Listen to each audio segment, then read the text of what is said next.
디모데후서 4장 1절에서 8절입니다. 하나님 앞과 살아있는 자와 죽은 자를 심판하실 그리스도 예수 앞에서 그가 나타나실 것과 그의 나라를 두고 엄히 명하노니 너는 말씀을 전파하라. 때를 얻든지 못 얻든지 항상 힘쓰라. 범사에 오래 참음과 가르침으로 경책하며 경계하며 권하라. 때가 이르리니 사람이 바른 교훈을 받지 아니하며 귀가 가려워서 자기의 사욕을 따를 스승을 많이 두고 또 그 귀를 진리에서 돌이켜 허탄한 이야기를 따르라. 그러나 너는 모든 일에 신중하여 고난을 받으며 전도자의 일을 하며 내 직무를 다하라. 전제와 같이 내가 벌써 부어지고 나의 떠날 시각이 가까웠도다. 나는 선한 싸움을 싸우고 나의 달려갈 길을 마치고 믿음을 지켰으니 이제 후로는 나를 위하여 의의 면류관이 예비되었으므로 주 곧 의로우신 재판장이 그날에 내게 주실 것이며 내게만 아니라 주의 나타나심을 사모하는 모든 자에게도니라. 아멘. 1절부터 보시면 사도 바울이 도대체 무슨 말을 하려고 이렇게 말을 시작하지 싶을 만큼 사도 바울은 지금 자신이 동원할 수 있는 모든 권위를 총동원하고 있다는 것을 알 수 있습니다. 하나님 앞과, 그러니까 디모데야, 이건 하나님의 명령이야, 그런 뜻이에요. 하나님 앞에서 하는 명령. 그리스도 예수 앞에서 그가 나타나실 것과 그의 나라를 두고 엄히 명하노니, 한 단어 한 단어가 사도 바울이 사용할 수 있는 가장 강력한 명령이죠. 하나님 앞에서 사원자와 죽은 자를 심판하실 그리스도 예수 앞에서 그가 나타나실 것은 재림이죠. 예수님께서 나타나실. 그러니까 주님 앞에 섰을 때 네가 보고 해야 돼, 이런 의미예요. 주님 앞에서 주님이 나타나셨을 때, 또 그리스도의 나라에서 우리가 주님 앞에서 가장 중요할 게 뭘까요? 하나님 앞에서 엄히 명하노니, 살아있는 자와 죽은 자를 심판하실 그리스도 예수 앞에서 그의 나타나실 것, 재림의 주님 앞에서 우리가 판단받아야 될 것, 보고해야 될 것, 가장 중요한 것, 엄히 명하노니 너는 말씀을 전파하라. 복음 전하는 거예요. 그러니까 주님 앞에서 우리가 뭘 보고해야 되냐면, 그 순간 뭐가 제일 중요하냐면 죽어가는 영혼들이에요. 우리 곁에서 살았던, 같이 살았던 사람들 말이에요. 그것보다 더 중요한 보고사항이 뭐가 있어요? 내가 전도할 수 있었던 사람, 내가 이 주님 앞에 천국에 같이 데리고 올 수 있었던 사람에 대해서 우리는 주님 앞에서 보고할 준비를 해야 돼요. 주님께서 너 그 사람을 위해서 어떻게 살다 왔어? 네 남편인데, 네 아내인데, 네 부모인데, 네 자녀인데, 네 친구인데, 네 직장 동료인데. 그래서 사도 바울은 다른 내용이 아니라 지금 순교 며칠 전 혹은 몇 주 전이거든요. 순교를 직전에 두고 마지막으로 디모데에게 자신이 사용할 수 있는 모든 권위를 총동원해서 하나님 앞에서 산자와 죽은 자를 심판하실 그리스도 예수 앞에서 엄히 명한다. 디모데야, 나는 그렇게 살았다. 이제 바톤이 너에게 넘어간다. 너도 그렇게 살아라. 그런 거잖아요. 자기는 달려갈 길 다 달렸어요. 사도 바울의 사명이 이제 끝났어요. 그럼요, 이제는 이어달리기잖아요. 그것을 디모데가 물려받아서 디모데도 그렇게 살아야죠. 너는 말씀을 전파하라. 복음을 전하라는 거예요. 때를 얻든지 못 얻든지 항상 힘써라. 영어 번역은 in season, out of season이거든요. 우리가 그 철이 있잖아요. in season. 또 그 철이 아닐 때가 있잖아요. out of season. 지금은 그거 할 시즌이 아니야. 지금 한참 할 시즌이야. 때를 얻든지 in season, 때를 얻지 못하든지 out of season. 항상 힘써라.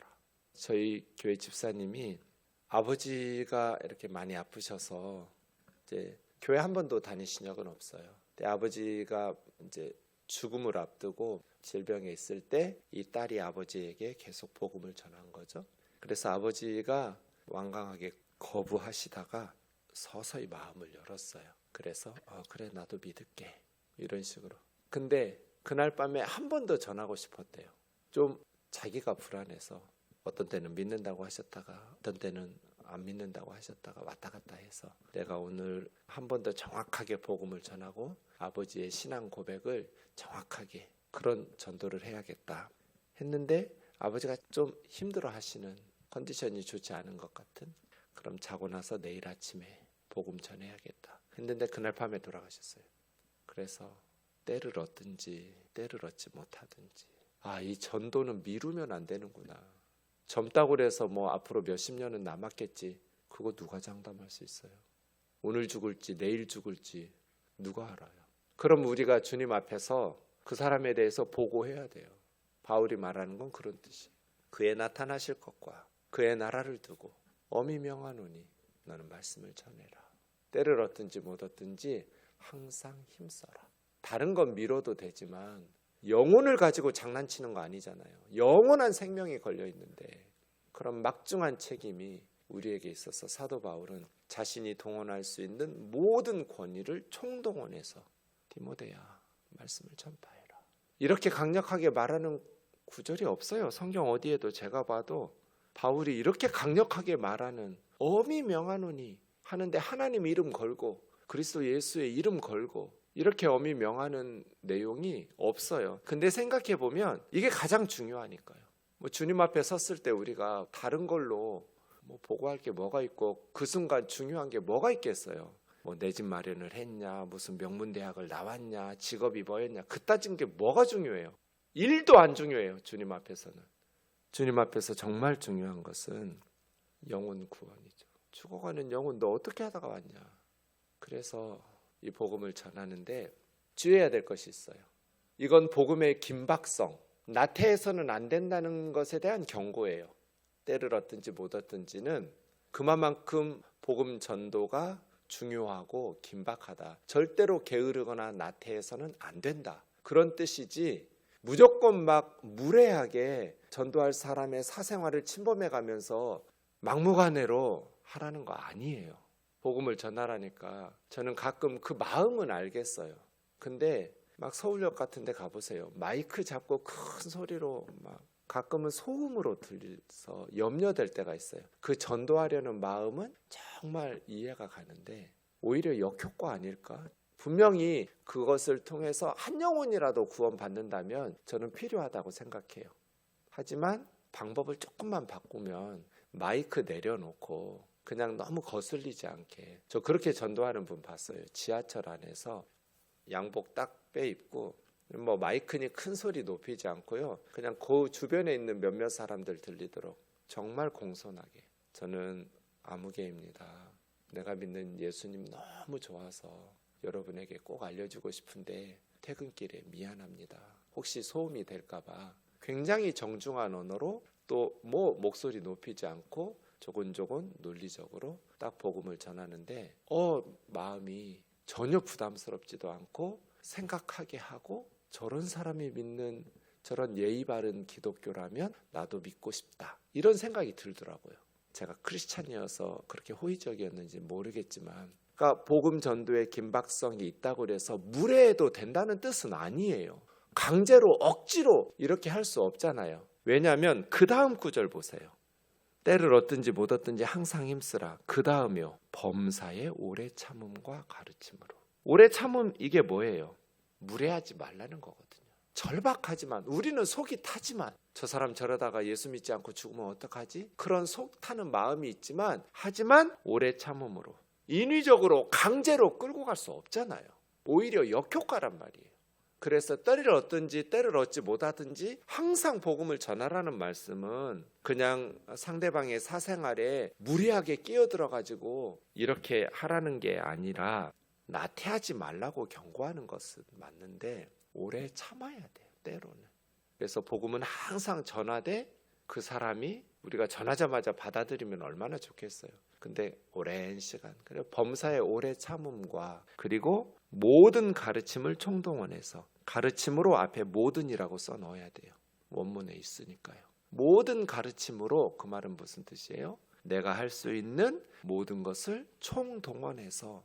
그 다음 세 가지가 나와요. 경책하며 경계하며 권하라. 이 경책이라는 말은 사실은 지적인 문제이고, 경계는 윤리적인 문제이고, 권하는 감정적인 문제예요. 그래서 지적으로 경책하라는 말은 논증하라는, 이 복음이 왜 진리이고 왜 예수 그리스도를 믿어야 되는지 지적으로 논증하고 설득하고, 경계하라는 것은 윤리적으로, 죄에 대해서는 책망하고. 저는 이런 질문 받아요. 전도할 때, 목사님, 예수 믿는다고 하면서 못된 짓 하는 그리스도인들도 많고, 또 교회는 다니지 않고 예수는 믿지 않지만 착하게 사는 사람들이 있는데, 예수 믿지 않고 착하게 사는 사람들은 지옥에 가고, 예수는 믿는데 악하게 못된 짓 하면서 사는 사람들은 천국에 가고, 이게 옳습니까? 그럼 여러분 뭐라고 대답해야 돼요? 그런 질문 많이 받죠. 교회만 안 다닌다고 지옥에 보내는 하나님이 그게 옳은가요? 그때 이제 제가 말하는 것은 이런 거예요. 교회 다닌다고 다 천국 가는 거 아니고요. 예수님 믿으면 반드시 착하게 살아야 되는 거 맞는데, 근데 한꺼번에 사람이 변하진 않아요. 목욕탕 같아요, 교회는. 어느 목사님 그렇게 책에 썼더라고요. 목욕탕 가보면 목욕하고 나온 사람 깨끗한 몸 상태도 있고, 아직 목욕탕에는 들어왔지만 씻기 전에 씻으려고 맘먹은 사람도 있고, 씻는 중에 있어서 반은 깨끗하고 반은 더러운 사람도 있고, 다양한 사람들이 목욕탕 안에 있지 않냐. 교회 그런 거라고.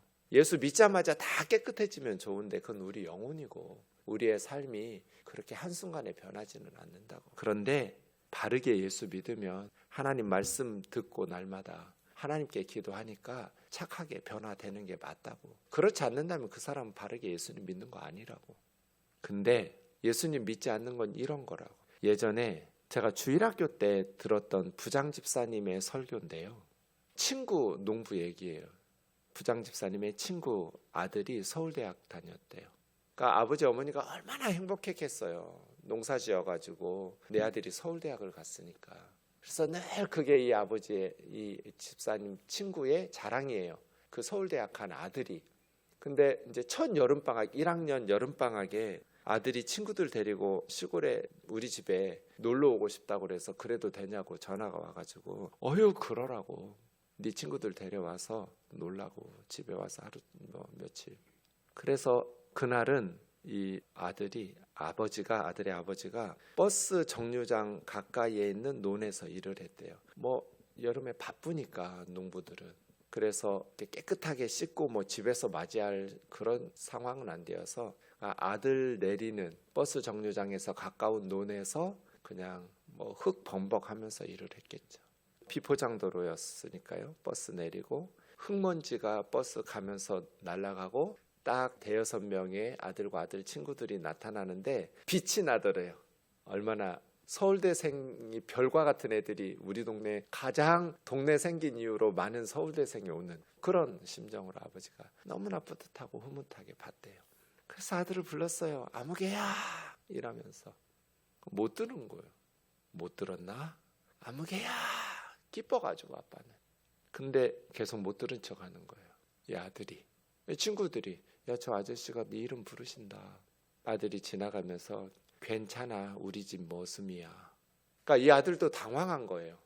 몇 달 만에 아버지를 봤는데 너무나 새카맣게 탄, 너무나 볼품없는 그 아버지 모습에 너무 부끄러운 거예요, 순간적으로. 그래서 괜찮아, 무시하고 지나가는 거예요. 우리 집 머슴이야. 그 아버지 그날 집에 들어갔을까요? 못 들어갔을까요? 우리 부장집사님 친구 아버지가 집에 못 들어갔대요. 아들 창피할까 봐. 그리고 두고두고 후회했대요. 그냥 씻고 집에서 하루 일하지 말고 깨끗한 옷 입고 기다릴 걸. 부장집사님이 그 설교한 이유는 너희는 그러지 마 하고 설교하신 거예요. 우리들한테. 주일학교 학생일 때. 잊혀지지가 않아요. 40년도 더 지난 오래전에 들었던 얘기인데, 저는 세월이 지나면서 만약에 그 아들이라면 그 얘기 해줘요. 교회는 안 다니지만, 예수는 안 믿지만, 하나님은 안 믿지만 착하게 살면 천국 가야지 않냐. 자, 그 아들 천국 가겠냐. 다른 사람들이 뭐라 그러겠어요?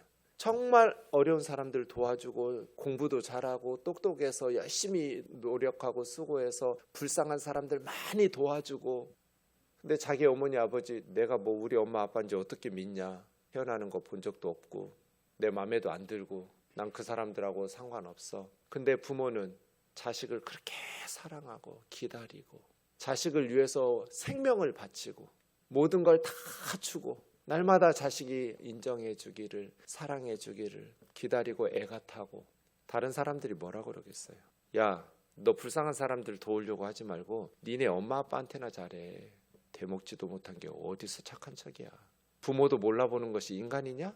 니네 엄마 아빠는 그렇게 너를 위해서 농사 지으면서 너 가르치느라고 그렇게 고생하시면서 이렇게 애가 타면서 너를 기다리시는데 코빼기도 안 비치고 그렇게 말하지 않겠어요? 이게 이제 제가 전도할 때 하는 말이에요. 예수님 믿지 않고 지옥에 가는 게 하나님 가슴을 가장 아프게 하고 찢어놓는 겁니다. 더 하나님을 슬프게 하는 죄가 없습니다. 하나님에게는 예수 믿지 않고 망하겠다고 지옥에 가겠다고 고집 피우는 것이 가장 악한 짓입니다. 착하게 사는 걸 인정하지 않는 거 아닙니다. 착하게 사는 거죠. 교회 다니는 우리들보다 더 착한 부분도 많죠. 그런 세상 사람들도 많아요. 그런데 가장 중요한 거 하나님의 마음을 가장 갈기갈기 찢어놓고 아프게 하는 건 예수 믿지 않고 죄사함 받지 못하고 자기 마음대로 그건 부모를 외면하는 거하고 똑같습니다. 니네 부모한테나 잘해. 불쌍한 사람 도우려고 하지 말고 이거하고 똑같습니다. 그것이 하나님을 인정하지 않는 것, 하나님에게 무관심한 것, 하나님이 주신 구원의 길을 포기하는 것, 그것보다 더 악한 게 있을까요? 부모 앞에서 자식이 불행하게 사는 것, 그것보다 더 큰 불효가 어디 있어요? 하나님은요 똑같아요. 하나님에게 가장 큰 불효는 뭐 하나님이 원하는 선물 안 해주고 뭐 명절 이런 거 아니에요. 그래서예요. 모든 가르침을 총동원해서 지적으로 경책하며 경계하면은 윤리적으로 죄를 책망하며 예수 믿지 않는 게 왜 큰 죄인지 가르쳐 줘야 돼요. 그리고 권하라 이 말은 정서적으로 격려하라는 거예요. 위로하고 격려. 그래서 오래 참음으로 복음을 전해라. 때가 이르면 사람들은 바른 교훈을 받지 않고 귀가 가려워서 자기 사욕을 따를 스승을 많이 들 것이다. 그러니까 들어보고 진리인지 아닌지 바른 교훈을 따라가려고 하지 않고요. 이미 자기가 듣고 싶은 걸 정해놓고 그거 해주는 스승들을 둔다는 거예요. 들어보고 옳고 그름을 분별하면서 바른 교훈을 따라가려고 하지 않고 이미 자기가 결정해놓고 그 자기가 옳다고 생각하는 얘기만 계속 해주는 스승을 둔다. 이게 알고리즘이에요. 유튜브 같은 거 틀어보면 계속 하나 자기가 듣고 싶은 계속 똑같은 얘기만 해주는 한쪽 얘기만 계속 들려주죠. 귀가 가려워져서 그냥 호기심, 자기가 원하는 정보들을 갈망하는 마음으로 듣고 싶은 것은 이미 자기가 결정해 놓고 그걸 계속해서 얘기해 주는 객관적인 진리의 말씀, 바른 교훈, 정말 우리 인생의 중요한 구원의 말씀을 들으려고 하지 않고 자기가 듣고 싶은 것만 들으려고 하는, 딱 우리 시대를 봤으면 바울이 정말 거봐 내가 이렇게 말했잖아 하실 것 같아요. 허탄한 이야기를 쫓을 것이다. 진리에서 귀를 돌이켜 허탄한 이야기만 따를 것이다. 그러나 너는 모든 일에 신중하여, 이 말은 술 취하지 말라 이런 뜻이거든요. 정신 차려야 된다. 모든 일에 고난을 받으며 복음을 전하기 위해서 경건하게 살기 위해서 고난 받는다고 그랬어요. 세상에서 그리스도의 제자답게 살기 위해서 바르게 산다는 건 힘들게 산다는 거거든요. 전도자의 일을 하며 전도인의 사명, 내 직무를 다하라. 이제 너에게 바톤 터치. 나는 전제와 같이 벌써 부어졌고 떠날 시각이 가까웠다. 선한 싸움 싸우고 믿음의 선한 싸움을 싸워야 돼요. 우리가 지면 영혼들이 죽어요. 지옥에 가요. 선한 싸움에서 패배하면 교회가 무너져요. 거짓 선생들에게. 달려갈 길을 마치고 주 예수께 받은 사명이 있었고 달려갈 길이 있었어요. 이 사명을 마치려 하면은 내 생명조차 조금도 귀한 것으로 여기지 않겠다고. 믿음을 지켰으니 믿음 지키는 거예요. 보물을 지키듯이 믿음을 지켜야 돼요. 이제후로는 나를 위하여 의의 면류관이 예비되었으므로 주 곧 의로우신 재판장이 그날에 내게 주실 것이니. 비록 세상에서는 불의한 재판장인 네로 황제에 의해서 처형, 죄인으로 정죄받아서 처형당하겠지만 죽고 나면 의로우신 재판장이신 예수 그리스도 앞에 가면 나에게 의의 면류관을 주님이 그날에 내게 주실 것이다. 디카이오 시인의 스테파노스, 스테반이 이 면류관이에요. 의의 디카이오시네, 면류관 스테파노스. 이 두 단어만 저는 바라보고 있어요. 의의 면류관. 네가 의로웠어, 네가 옳았어, 네로 황제는 너는 죄인이야 하고 처형하겠지만 의로우신 재판장이신 우리 주님은 나에게 네가 의인이야 하면서 의의 면류관을 씌워주실 거다. 면류관은 경기에서 승리한 사람들이 쓴 월계수. 네가 이겼어, 네가 승리했어, 네가 승리자야, 잘했다 바울아. 내게만 아니라 바울이 끝이 아니에요. 주의 나타나심을 사모하는 모든 자에게도니라. 우리는 주님 앞에 설 것을 사모하면서 살아요. 우리가 죽고 났는데 부처님이 나타나면 우리 망한 거예요. 주님이 나타나야 돼요. 예수님이 나타나실 것을 사모하는 모든 자에게 디카이오시네 스테파노스, 의의 면류관을 우리에게 예비하고 주님이 기다리시는, 그것을 사모한다면 우리 어떻게 살아야겠어요? 말씀을 전파하라. 때를 얻든지 못 얻든지 항상 힘쓰라. 무례하게 하지 마라. 오래 범사에 오래 참고 모든 가르침을 총동원해서 전도인의 사명을 다하는 저와 여러분 되기를 주의 이름으로 축원합니다.